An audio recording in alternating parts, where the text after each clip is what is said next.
environment, raise, like just all that stuff. Anyway, what's up, Jesse Gomez? Good to see you. Coach John Castro, good to see you. Much love to all of you guys, and appreciate you so much. I force myself to be optimistic every day. It does not come naturally. I get it. It doesn't come naturally to a lot of people. I think that's like, if I was ever to say I'm lucky about something, forget about the business results, it's lucky that optimism comes naturally to me. Like, I'm just optimistic. Like, I just think that so much works for me because I refuse to accept the negative. Like, and I don't think, I hate when people say it's an option or it's a choice. I agree with you, Susan. I don't think it comes natural to everybody. I think we are just starting on the early stages of really looking at mental health, the brain, meditation, and I think, like, that's like saying, be beautiful. It doesn't come natural to everybody. Some of us, yes. But, like, I do think that some things are catching us early on, and I'm so grateful. I sit here in front of this 2,000 of you. In itself is ridiculous. Like, there's 2,000 people care enough to hear what I have to say.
That's what I'm doing with my attention.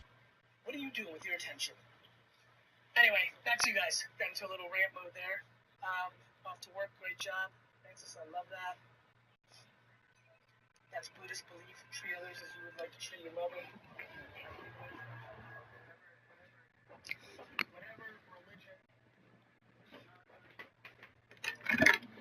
practice.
Like, this is our only at bat, and most of you aren't. People fucking walking around here like they're coming back. People fucking walking around here like they're coming back.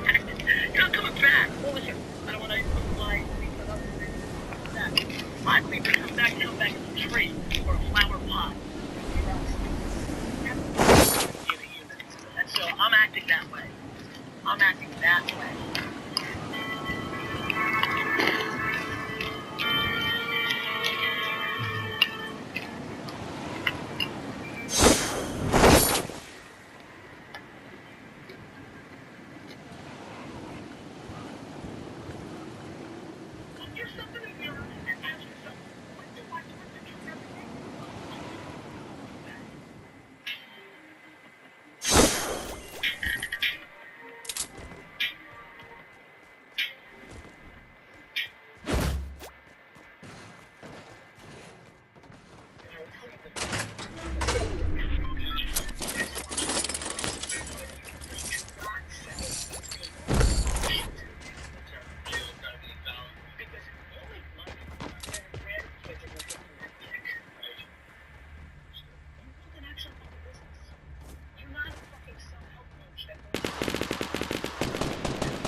That's what we found. And if it happened to be motivated and charismatic,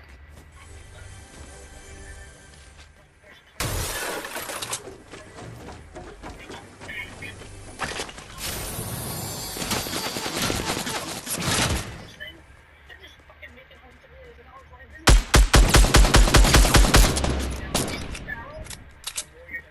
I think is bullshit and drama and excitement and energy and accolades that I have.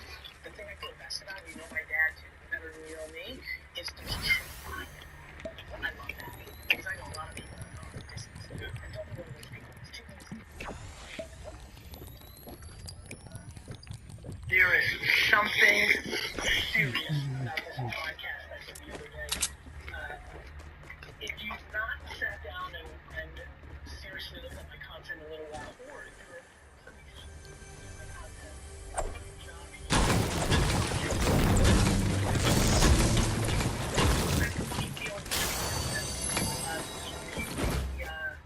really talked about and really analyzed. I hope you enjoy it. I'm very excited about it. Grab a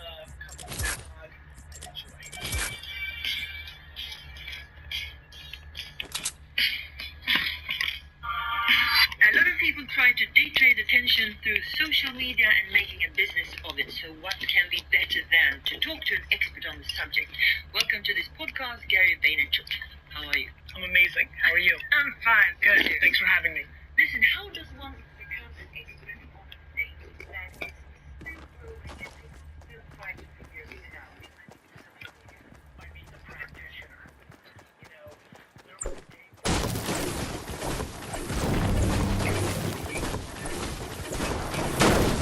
amazing to me how many people have opinions about Facebook or Instagram or LinkedIn or making videos or doing this kind of podcast and getting people to listen to it. A lot of people with opinions who've never done it. So I believe the great way to be great at anything is to be a practitioner. You know, it's kind of, people ask me all the time, I make the analogy, you know, you can read about push-ups, but if you want the results that push-ups give you, you have to do the push-ups. And I just think a lot of people with business, entrepreneurship, and specifically being a social media content creator or a modern media digital creator, read a lot, talk a lot, pontificate a lot, and don't do a lot.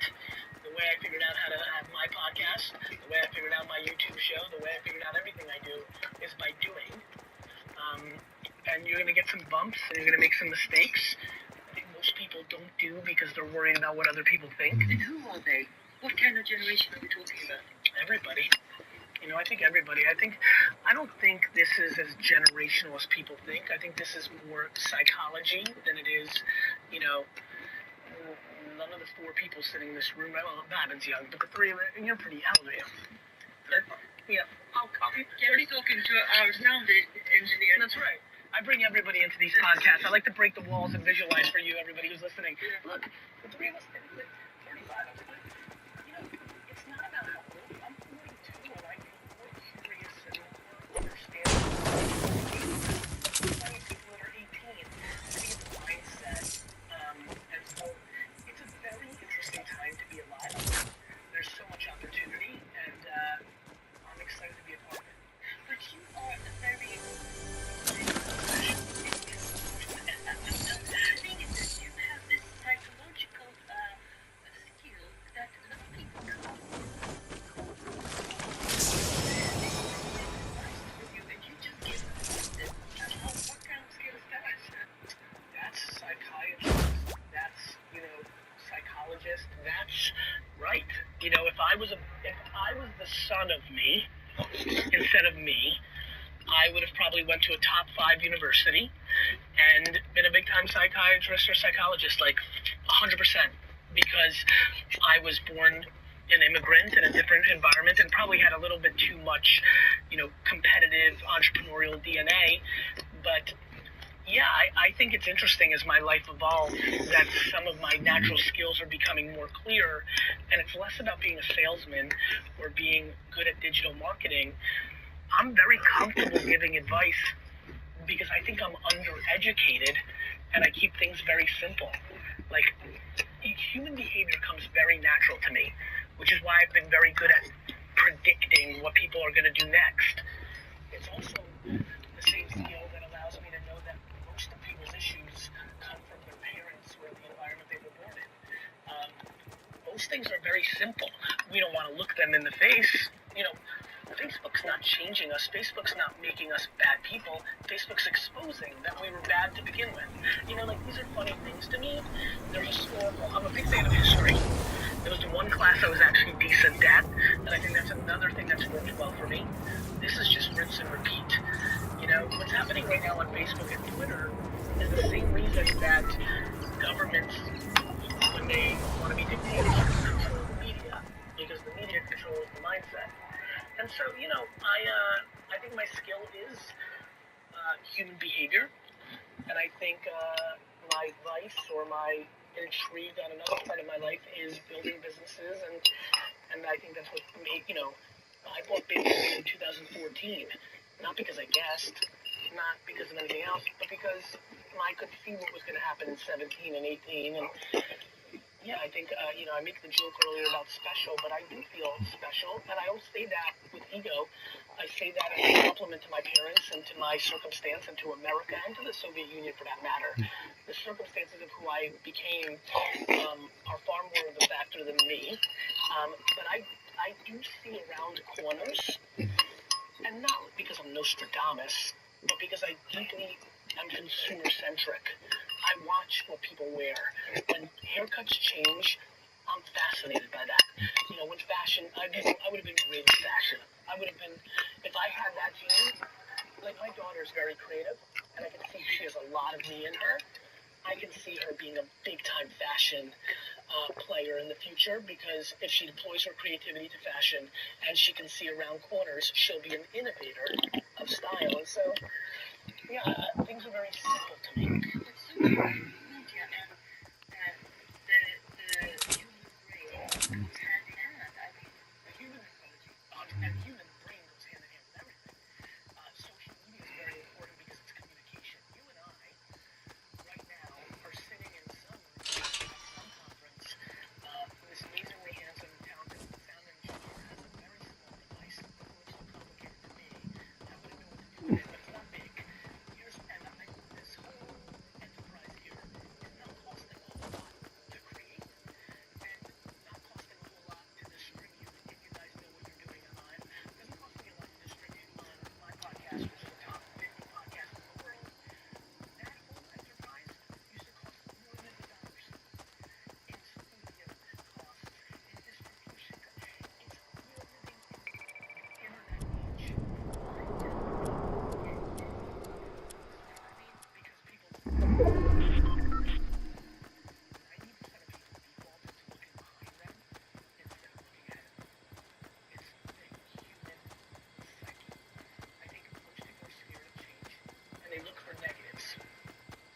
There's people that are trying to blame suicide rates on social media. It's laughable. The issue with suicide rates in the world is bad parenting and many other variables, and maybe social media. But to binarily blame a media is silly. And so I think when I look at what happens, so I think there's a lot of technology fear mongering. One thing I like to say a lot is that we put writing a letter on a pedestal, but kids that are texting are bad. I think that's crazy. The message is important, not the thing that delivers it. you invested, as you said before, you knew about Facebook before Facebook was the thing, and invested in Facebook, Twitter, Tumblr, Uber, and you are a rich son of a gun. Yeah. Yeah. But how can you inspire your kids? I mean, you had a total different. I can't inspire them the way that I was inspired. When I was. They have too much. 100%. And they have other things. They have a father who's going to end up being famous, and that might be good or bad. First, the way I would inspire my kids is to first do what I always do, which is audit who they are, not who I hope they are. I first have to deploy self-awareness and empathy and understand who they are. So for my daughter who's 8, I'm starting to get an understanding. And in 3 or 4 or 5 years, I think I'm going to have a very good understanding. I'm going to inspire my 2 children. And what I try to inspire everybody who's listening to this is I don't want them to become me. I only want one thing for people that I have. Really, outside of health, the only thing I wish for people is them to love what they do as much as I do. When I do new podcasts or new video shows, I love reading the comments of the audience that don't know me. Inevitably, 5% of the audience will leave a comment that refers to drugs. If they want to be really snarky, they'll say, cocaine, Ritalin, they think that I'm on something, and I always reply because I've never tried smoking a cigarette, let alone done Adderall. I reply with gratitude. So they'll say cocaine, and I'll reply gratitude.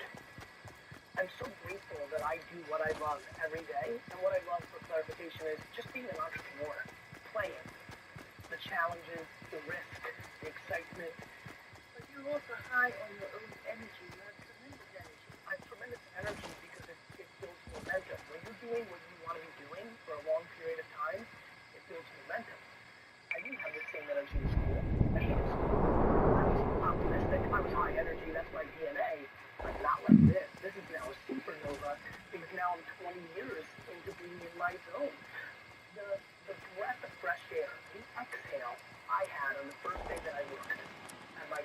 store, like look, like there was no more school ever again.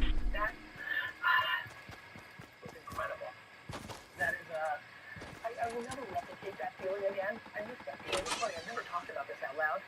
That might have been the best day of my life in a lot of ways, knowing that I was embarking on the thing that I was meant to do. So if my children want to give away all my money, want to paint in the Himalayas, want to start a school, or want to climb the mountain and be bigger than me, I just want to inspire them to be themselves and support them mentally. But shouldn't you, that didn't like the school system at all, shouldn't you be the one to start a school? Mm-hmm. I sure should. And I will. Call me. You got it. And by the way, I think I am. And I've always dreamed of starting a school because I wanted to fucking stick it back to them. What's interesting is I'm realizing I'm doing it now. I have a amount of 10 to 15-year-olds following me across YouTube and Instagram, and I'm teaching them, boy. You know, maybe I'm teaching them the way that people think teaching is done, but I am teaching them, and I see it. And, I have a great story. I was flying yesterday from Gothenburg to Stockholm, and I sat with a man whose 18-year-old son is obsessed with me. He lives in New Jersey, of all places, small world. And he said that I made him, so he's telling me everything, and I'm very flattered. His father's 44, I'm 42, but he has an 18-year-old son. And he said, listen, I was a good student, father saying my son wasn't, he wants to be an entrepreneur, and every day, he lives at home still, and every day I walk to work, come home, anytime I'm going by him, when he's out and not in his room and working on the kitchen or living room, I hear your voice. And then he turned to me very emotionally and he said, thank you. And it's kind of making me a little bit emotional right now. He said, my son's such a better man now because of you. And then he started telling me reasons, accountability.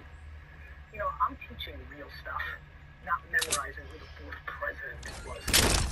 And then he talked about me talking about my father. And he says that his son's very competitive with him. And I was very competitive with my father. But I put out some content about how I think about my dad, even though we're different, even though there's a lot I don't agree with. And he said to me that his relationship with his son has fundamentally changed since then. What do you say? What do you say to the youngsters that make such an impact to those who are listening and maybe haven't heard you yet? I tell them the truth.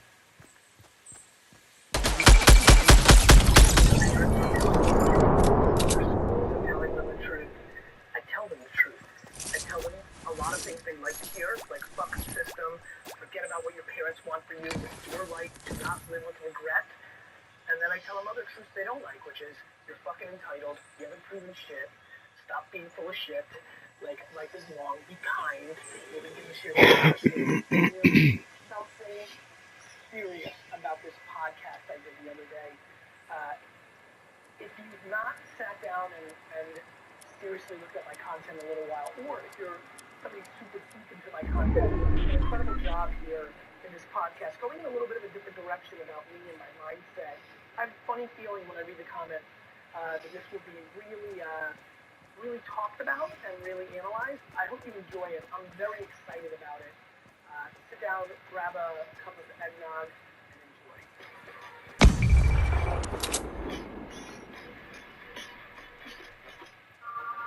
A lot of people talk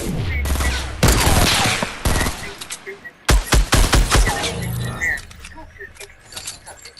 Welcome to this podcast, Gary Vaynerchuk. How are you? I'm amazing. How are you? I'm fine. Good. Thanks for having me. Listen, how does one become an expert on a thing that is still growing and people still try to figure it out? I mean, social media. By being a practitioner. There was a day when painting was new. And the people that became good at it were the ones that were painting. It's amazing to me how many people have opinions about Facebook or Instagram or LinkedIn or making videos or doing this kind of podcasting, getting people to listen to it. A lot of people with opinions who've never done it. And so I believe the great way to be great at anything is to be a practitioner. It's kind of, people ask me all the time, I make the analogy, you can read about push-ups, but if you want the results that push-ups give you, you have to do the push-ups.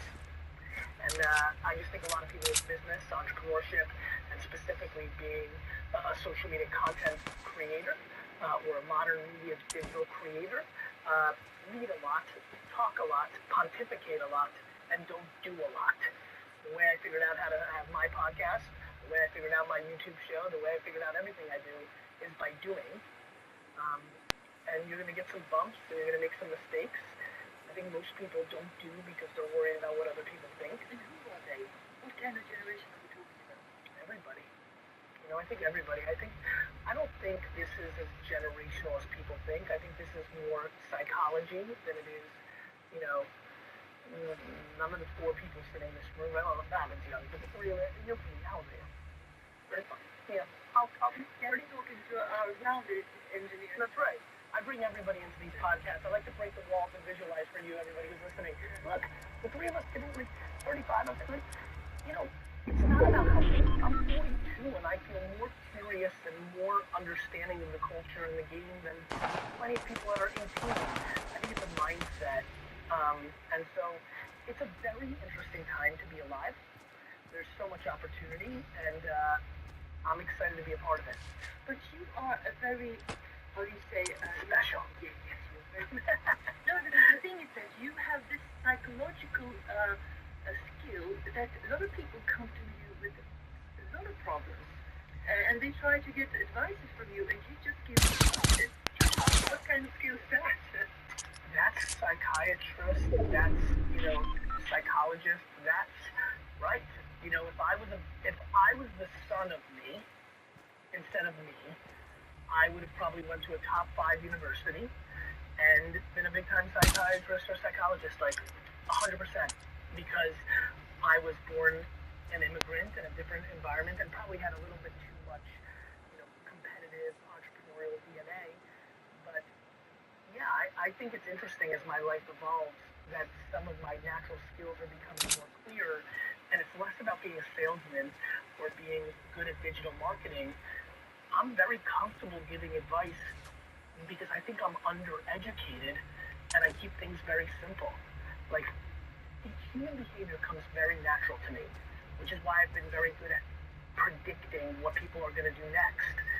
It's also the same skill that allows me to know that most of people's issues come from their parents or the environment they were born in. Most things are very simple. We don't want to look them in the face. Facebook's not changing us. Facebook's not making us bad people. Facebook's exposing that we were bad to begin with. These are funny things to me. They're historical. I'm a big fan of history. There was one class I was actually decent at, and I think that's another thing that's worked well for me. This is just rinse and repeat. What's happening right now on Facebook and Twitter is the same reason that governments, when they want to be dictatorships, control the media, because the media controls the mindset. And so, I think my skill is human behavior, and I think my advice or my intrigue on life is building businesses, and I think